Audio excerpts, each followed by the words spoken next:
Create a 2-bar bass line every day for 365 days. It's day 13. 1, 2, 3, 4. All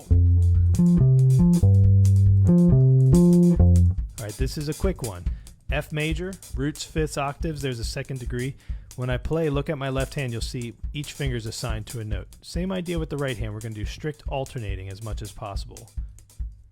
1, 2, 1, 2, 3, 4. 1, 2, and 3, 4, and 1, 2, and 3, 4. 1, 2, and 3, and 1, 2. Note the location of my right hand, close to the neck.